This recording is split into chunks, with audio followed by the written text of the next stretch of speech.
So before I get going with the introduction, I was thinking like, why are you guys here? Either you are our friends, but there's a better reason, I think. You guys must be a big fan of Jerry Maguire movie. Show me the money. Because this is an ROI session, right? That just makes sense. And the interesting thing about ROI is that, especially those of us in the IT industry, 20 years back, my boss told me that, Manish, if we can accurately estimate the IT projects, 50% of them will not get funded. Now you add to that data, AI, and ML. Talk about that, the complexity. All right, but here's the good news. We got the fantastic panel in front of us, and they are going to give us words of wisdom. So before I ask them to introduce themselves, this one is for legal, that everything they're saying is the opinion, their own opinion, and they do not represent the opinion of their current or previous employers. Okay, so let's get going with introduction. So why don't we start with you, Susanna? Tell us a little bit about yourself and tell us what excited you to come here and join this panel. Okay, I'm Susanna Kim. I'm a director of data science over at Carelon. What my team does is that we build algorithms to help select the best patients for our care management programs. I was excited to come here just so that I can share some of my knowledge and learn from this data science conference. Hello, I'm Jacob Kosoff. I'm a data science executive at Bank of America. We have offices all over the world. I'm based here in Atlanta. Before that, I ran model risk management and AI risk management at Regions Bank for 8 years, and before there were a few other roles. So Jacob, Bank of America. Hello, everybody. Pleasure to be here. Thanks for staying this late and participating in this session. This is Varun Tottempudi. I head the data and platforms engineering for Lockton companies, primarily pulling data, getting data together for our customers and stakeholders to get their day-to-day decisions going, along with all the AI stuff that we are actively engaging. It's based out of Kansas City, and pleasure to be here again. All right, thank you, panelists. So what we're going to do is, the talk is about the return on investment, right? And that means not only producing more revenue, but managing your cost as well. So we're going to follow the life cycle of a data project as to how the business cases gets created and so on. So step one, before we go there, we are assuming that any research POCs are done, and we are now entering the business case phase. So first, I'm going to talk to you, Jacob. Tell us about, in your experience, what is it like to create the business cases for AI projects, and what metrics you might suggest for us to track the ROI of the project? Okay, great. So first, where I've seen in my career in banking, and I'm not specifically talking about Bank of America, I'll speak kind of generally in the financial services industry. Most of the projects come from the line of business having a business need, right? It's not that the model development team or data science teams or technology teams say, hey, I have this cool tool or this cool model or this cool large language model, would you like to use it? It's rather the lines of business say, okay, we have this difficulty. We want to solve it in a certain way. How can you help us, data science teams? And so I'll give you an example that's happening quite commonly in banking today. So lines of business want to capture customer complaints, right? Customers call in to the contact center, and there's a finite amount of contact center employees, and they have a finite amount of time. And the number one job of a contact center employee is to meet the needs of the customer that's calling in.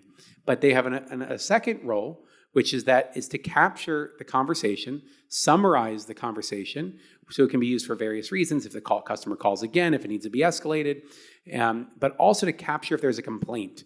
And so as a bank, this way we can know, or any bank can know, are the customers concerned about something, and how can we solve it? And is it a concern that's not just one customer, but is it thousands of customers? Is it tens of thousands of customers? Is it a certain geography?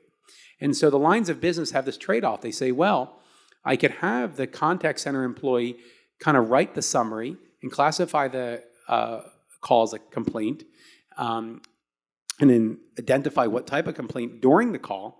But then the employee is not really focused on the customer and solving their needs, or kind of multitasking, writing a summary. Or you could do it after the call, right? And then they're writing a summary and identifying a complaint. But then there's other employees, other customers that are waiting on the line, and there's a longer wait time. And so this is a problem the line of business is dealing with. And so then they come to the data science teams and saying, this is our problem. And in most of the banks I've worked with, I've been impressed with is that it's not that we're going to use the fanciest technology. Really, the desire is to use the simplest technology or the simplest model, the simplest approach to get the job done. Just as if I asked you to get me a vehicle to go to the supermarket, if you build me a spaceship, I'm not going to be very happy. Even though, wow, I'm so impressed, you built a spaceship, you're so cool. That's not really what I need. I need a vehicle to get me to the supermarket. So same thing with the lines of business, that the teams that say, okay, I'll build you something super cool, don't often meet the lines of business expectations. So in terms of kind of finding these use cases, it's usually the line of business saying, this is my need. And then you say, okay, do you need this is real time, like a real-time summary, or can it come an hour later? Can it come a day later? Well, if it comes a day later, then the customer calls back an hour later, you don't have the summary. So what can it be? Okay, can it be 1 minute later? There's latency issues with some of the data. Can it be 10 minutes later? And do you want the employee to be able to edit it? Do you not want the employee to edit it? Do you want classification in a preset?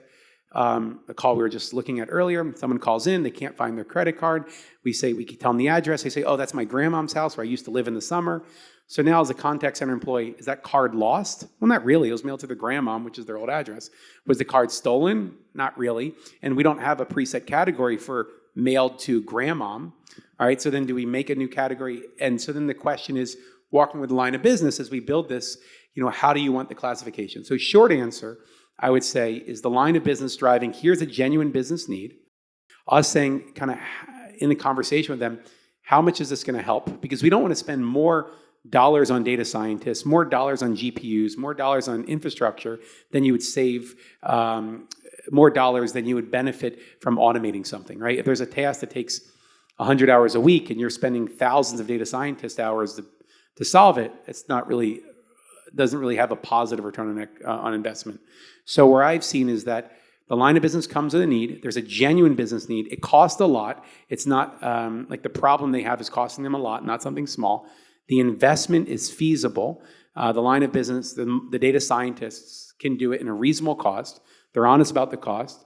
The data scientists lay out kind of their infrastructure needs, their staffing needs, their timeline needs, and then they measure the performance. And so in the question of measuring performance, I think you think of the 3 E's, so efficiency, effectiveness, and engagement. So whether you're testing if you should roll out GitHub Copilot or a conversation summarizer or a chatbot, for internal uses, it's really, is it making the employee more efficient? Are they saving time, right? They don't have to write the summary from scratch. Is it more effective? Is it a better summary? Does it have less errors? Are they, in the example earlier, are they capturing complaints better? Are they able to, does the model help? And can they work in conjunction where sometimes the model's wrong, right? Can hallucinate. Sometimes the employee is wrong. Together, as a combination, does it save time and more effective? And third, which is very important is engagement. Is the employee happy or do this? Is this a tool they enjoy doing? Whether you're rolling out GitHub Copilot at your firm or running out Microsoft Copilot or whatever solutions you're bringing out that are designed to be more effective and efficient, making sure you're surveying your employees to see if it's helping them, not just in their work, but they enjoy it, there's more happiness, more satisfaction. So, and then there's various metrics we build off of that, but I'd say the 3 E's of engagement, efficiency, and effectiveness. Very, very good. Now, here's an interesting question. All right, I'm all ears. Imagine you are in front of SLT in the leadership. Yeah. Do you recall some interesting question that you got where you thought, oh my God, this is very genius, or you were totally surprised by that? One question that I hear a lot that I didn't used to was, we don't want to be duplicative. Is there anyone else at the firm that's doing something similar? And so now that question is a question I didn't hear years ago, and now a question I think that comes up in almost every meeting I'm at is saying, what else at the bank does something similar? And you're like, oh my goodness, I need it. So now you've learned that. And so now before you're presenting on a chat bot for global markets, so traders can ask questions against our corpus of information. Oh no, they're going to ask if there's something similar. Okay, do corporate bankers, is there a chatbot for them? How about in the branch, is there a chatbot for them? There's, do other teams have a chatbot? Oh my goodness, I know they're going to ask me, does something similar exist already at the firm? So you can build off of it, not start from scratch. They're going to ask that. So that's kind of a new question that there's really been a focus on not duplicating the work of another part of the enterprise. So I think that's an interesting question. And the other one is back to the part about happiness, that if you go back 2-3 years ago, when we were looking at metrics on an investment, employee happiness was not usually coming up. It's come up with now the writing first drafts of memos. Will this make the underwriters happier? GitHub Copilot, will it make the programmers happier? Customer call summarization, will it make the contact center employees happier? So that's like a new question about, will it make the employee happier using it and serving it? Because sometimes you assume, oh, of course, programmers will love to use GitHub Copilot, make them happier, but we need to challenge that assumption. So I think those are the two. One, duplication. Second, employee happiness. Very good. Susanna or Varun, do you want to add anything? About the senior leadership team? The things that really come up is like time to market. So just to make sure that, is it worth the investment to just develop the model? And during that time, the investment that you put, is the ROI going to be worth it? So that's the question that really comes up, like the cost savings, the op game that we're going to be seeing, the initial investment time, because that there is like maybe 6 months time, year time to just develop these models, develop these infrastructures. Is it going to be worth the ROI that we're going to eventually see? And for me, most important question I've been faced all the time is, how do you compare your AI cost versus your operational cost in day-to-day, and where exactly this is coming through, and how ROI can be generated out of it? I'm seeing this from a very engineering technology lens. This is the most common question I get questioned every 3 months, again and again and again. The answer is, how do you rethink your business, where exactly the business is heading, how your answers and your model is treating, and where exactly this is coming from, how these two roads come together. Otherwise, it's a constant question I get every. Very good. And I think what I have seen is there is so much hype around Gen AI especially, that, let's face it, our executive senior level is under pressure. They need to talk, they need to respond. So they're going to ask interesting questions. I'm just going to leave it at that. And I think it's our job to give them the right amount of information, not too much. Don't need to go into the details of model, but just help them so that they can go and talk to the investors or other things. Okay, so now we have the business case approved. Now we are going to the next part. Where is my data? I got to go find my data.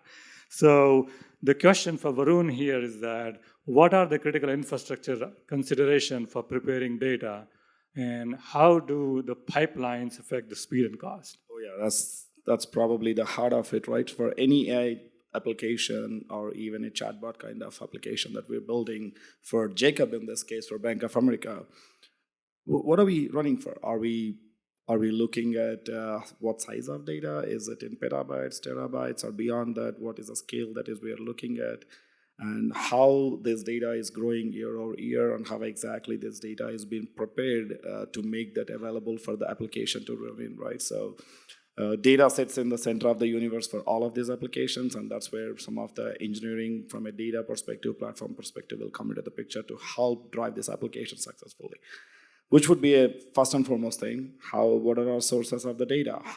What kind of formats the data is coming in? How are we curating this data to make it available for our downstream ecosystems?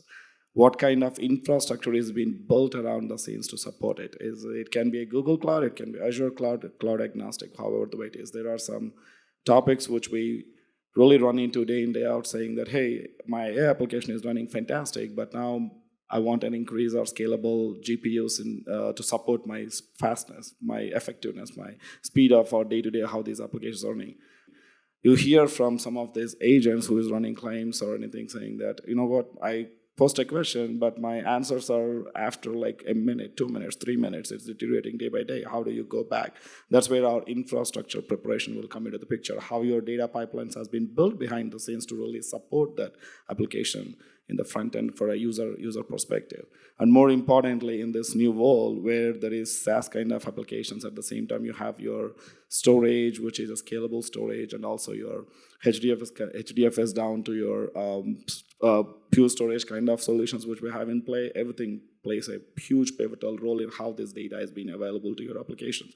And then the most important question every time that I get is, hey, can I get an increase in my GPUs for next 1 week, because we have a huge rollout going on. We have new product that is added to our existing chatbot application. How can we get more GPUs running on that space?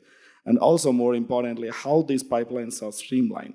Do we have automated data quality behind the scenes? Do we have automated profiling behind the scenes? How this can be really make it available for your front-end application, right? And UI matters at the end of the day. And more importantly, in all this new generation of AI, the effective programming language that I've seen is English, right? Everybody goes back and say, what's my sales number? What is my year-over growth looks like? Where exactly we are heading in next 3 months? Are we meeting my targets? And then taking this back all the way down back into saying that, yeah, this is hitting my backend solution. This is hitting my pipeline, where it bring back my data, and preparing the data is the most important and critical factor of making the application more effective and also much more adaptable. And then going back to Jacob's piggyback, right? It's effectiveness and the process to get there. And in this new world, across multiple SaaS vendors who is supporting it, whether it is Azure or Google Cloud and all this stuff, orchestration of the data, bringing the data, making it available, and eventually making it available for our end user applications, and also harmonizing the data in a common platform, and also making your goal level layer of data available for your data warehousing needs or also AI needs. It's all in one state where data warehouse is turning into a data lake ecosystem and eventually supporting multiple platforms around those lines. So.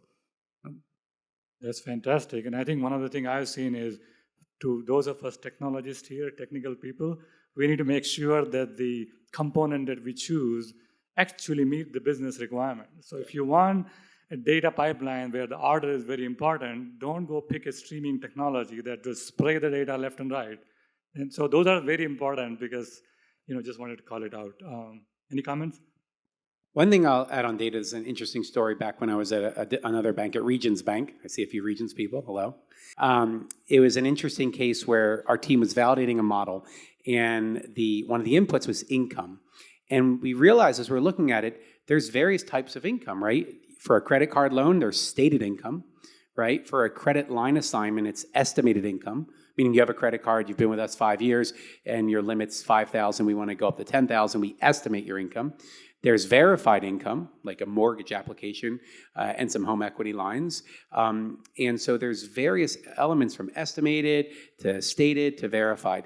And then, of course, there's current, right? Someone applied for a loan 5 years ago, and we want to decide to, and now we have an update because they're applying for another loan.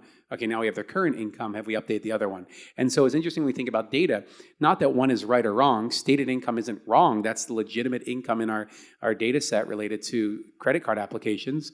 And estimated income isn't wrong, right? It's needed for a purpose, especially for marketing. And the other ones aren't wrong. So I think it's the other part about really helping that the data scientists have access to lines of business and have access to a data dictionary and have access to the metadata and feel comfortable really questioning, saying, am I using the right data? Because in the example from the previous bank was that the user thought it was verified income, meaning it was from like a mortgage or home equity, when really it was stated income. They had captured it from a credit card application, and that led to a few problems. And then, of course, there's a variety of other issues with income, but I think that was an important point that the developers had not stepped back and thought, I guess the leadership team had not stepped back and thought, are we preparing the model developers, the data scientists, to be able to challenge the data, to know it's important for them to dive in and understand the data, and then to raise their hand if they can't figure out what it is, and that they just shouldn't just take it for granted. So that intellectual curiosity, but the empowerment, that the data scientists feel empowered to ask, simple questions Is this verified? Is this stated? Whatever it is, that they feel empowered. And I think that's an important part related to data that I want to share. Yeah, fantastic. Fantastic feedback there. So now I have my data, and now I get to the most unpredictable part of the journey, the training. So here's a question for Susanna. What are the biggest infrastructure bottleneck that slows down AI training and scaling, and how can they be resolved? And how do you build pipelines that are both scalable and adaptable?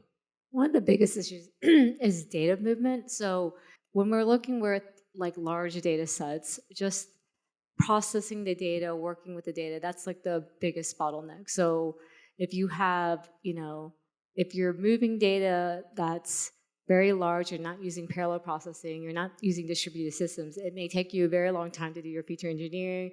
You're moving your data to your data lakes. So you want to really optimize that.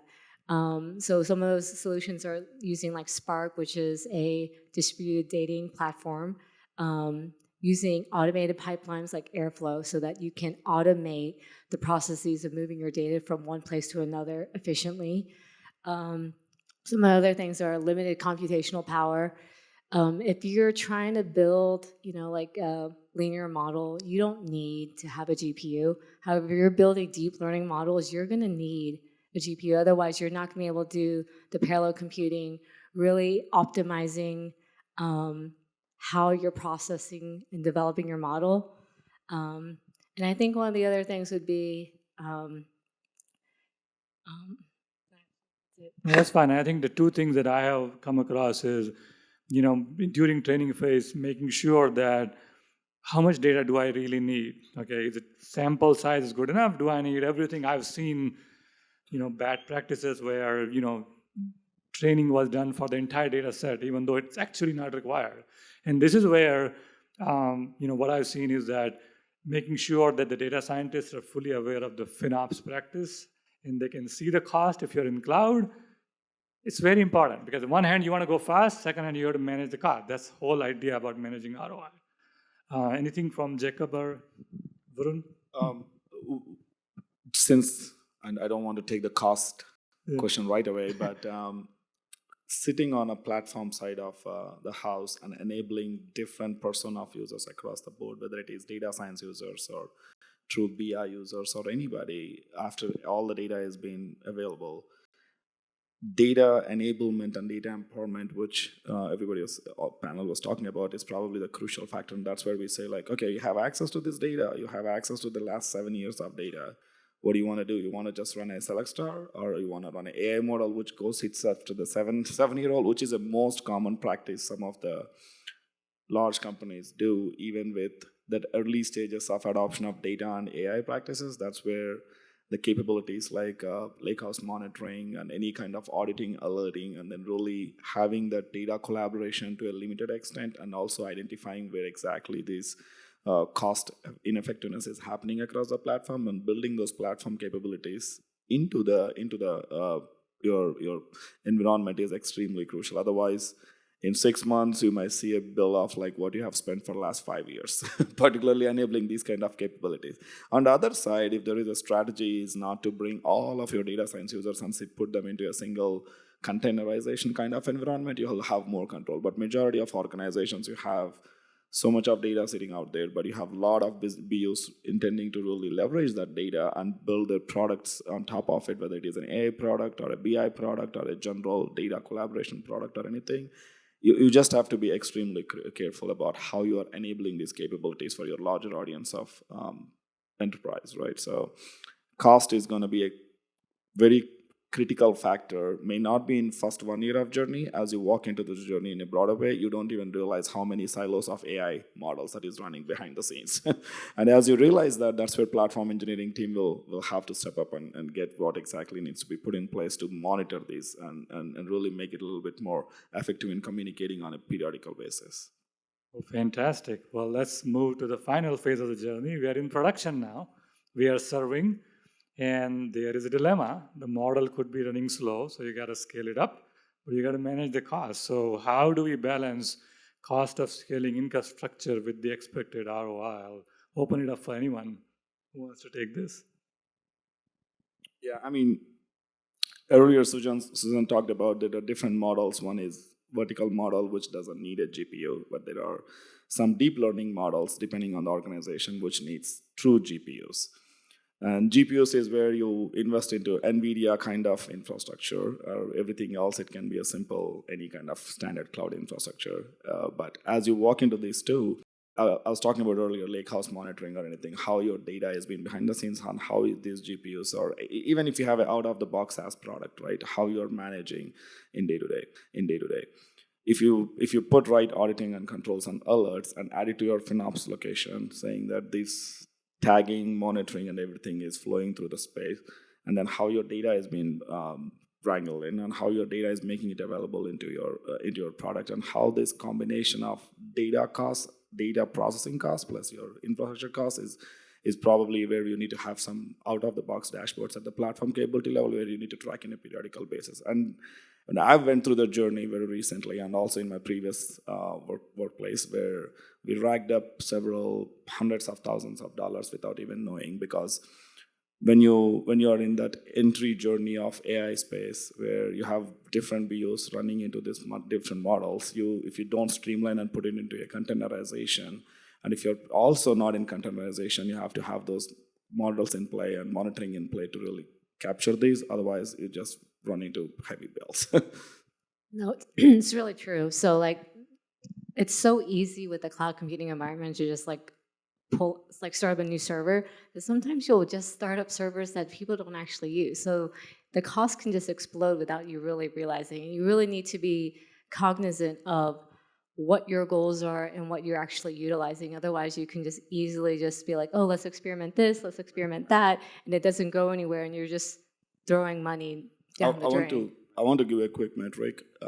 We ran at our previous organization, also in current organization. Little over 78% of the models and VMs that you run in any org, particularly around AI spaces, has been neither not utilized or not being run. Only little about 18 to 20% of the models are really, really operationalized and leveraged by AI applications. And the cost racked up is probably 80% of that rather than 20% of that. So it's a huge... It's one of those shiny objects where everybody wants to chase, but at the same time, if you don't really operationalize and keep platform level capabilities from an auditing, monitoring perspective, it's going to be a major factor. And you really need to be focused on the business objective, because it's so easy to think, oh, let's just use AI, that's the solution for it, but there's not really the data for it, there's not really the infrastructure for it, and there's not really a way to utilize AI in an effective way to meet that business goal. No, I'd agree. Actually, the last point there, really making sure that it aligns with the business goal. I've seen too many cases of kind of data scientists quite excited about something, building something in line of business, saying this is not what I was looking for. So in the natural language space, sometimes you can just do basic, say, lexicon enhancements instead of having to roll out a large language model. And so I've seen that there's definitely benefits of really stepping back and regularly touching in line of business and bringing that humility of saying, I'm not going to tell them what they need. It's a conversation. You can give feedback, but really I want to build what they're expecting. And then if it goes well, you're going to get more business. They're going to come to you and say, I prefer working with you versus a vendor or versus somebody else because you're building to my expectations. So I think that's critical, yeah. Yeah, and I think what I have seen, there are 2 points I have seen now that the model is in production. Okay, I have a very business-centric view of the world. Call it a little bit controversial. If the model is working, one way to generate ROI is to produce more revenue. So I would rather go and fix the performance problem first, get it in production, and I personally lived through this recently, and then work on optimizing and scaling this, right? And then second thing is, there are some use cases, not all, but I have come across some use cases where the performance problem was not on the model execution, it was on the serving time feature calculation, right? And this is what we've seen, especially Python being the most friendliest language, but not the fastest language. And we literally saved 30%, but it requires effort. It requires energy. And when you save the 30%, it actually reduces your cost. Don't forget about that. So I think the bottom line is that the ROI is on both sides. You can either increase the top line, or you can decrease the bottom line, or better yet, you do both, right? But it happens when everybody who's involved is actively managing all parts of it. Because in data center, everything was free. And in cloud, it is not, because the rent bill is coming, right? So it's very, very important for us to think like that and just actively manage it. I do want to, close it by saying that, like I said, going back to my previous thing, that the IT projects are inherently risky. So when we take on these projects, AI project, we have to double down in the thought and very actively manage the project and cost. And that's the only way we're going to go from POC mode to the production mode where we are trying to get to. All right, any closing thoughts from anyone? Just a fun fact again. I think I don't know how many people are using AI directly in day-to-day, but a quick question would be, how many AI projects that are being initiated has been fully operationalized and really being production leveraged and really giving ROI? Just any wild guess? You asked the me? percentage, Yeah. or anybody from audience? Anyone want to take a guess? Oh, that was a look internal to organization, how much use, but in general from an outside world, like how many AI projects really make it out of the shelf and really be used on a day-to-day basis? A little less than 10%. That was really close. Fantastic. Yeah, it was a little less than 10%. So you can imagine if we don't continually revisit what are we getting out of that, and also what costs we are racking up, and how it aligns with our broader data strategy, and also equally our business needs, is extremely important, and that needs to be revisited every 3 to 6 months until it is fully operationalized and bringing the true ROI, both top line and bottom line. And that's a key important factor that we all need to consider as we walk into AI. And also another part of this is, in this modern world, like every cloud vendor comes in and says, hey, I have this shiny object, AI BI Genie, that there's XYZ, new product XYZ. It's fantastic. I mean, it's great. What they're doing is very valuable to a lot of organizations. It's sometimes even beyond invaluable, but it all takes about how it is aligned with your organizational business goals and objectives, and how you wanted to drive that strategy overall, and also how you are bringing your data ecosystems together, not to eliminate all the silos we're doing. Like back in the 10 years ago, probably will say, hey, this data belongs to me, but I can't build a product commonly. But in this today's world, we all are sitting in some lakehouse kind of mechanism, fabric kind of mechanism, whatever works for that organization. And how that data is being brought together, movements of data, and bringing the data and hosting the data in a common place and making it available for the broader product teams, is a crucial benchmark to really take it further from an AI space. And without this foundation, it's almost impossible to be successful in AI. All right, the last word goes to Jacob. Any closing thought? Thank you for joining, and I'm looking forward to seeing you at the happy hour. Perfect. Let's 4:30, go. we finished on time. Thank you very much. Thank you so much, all.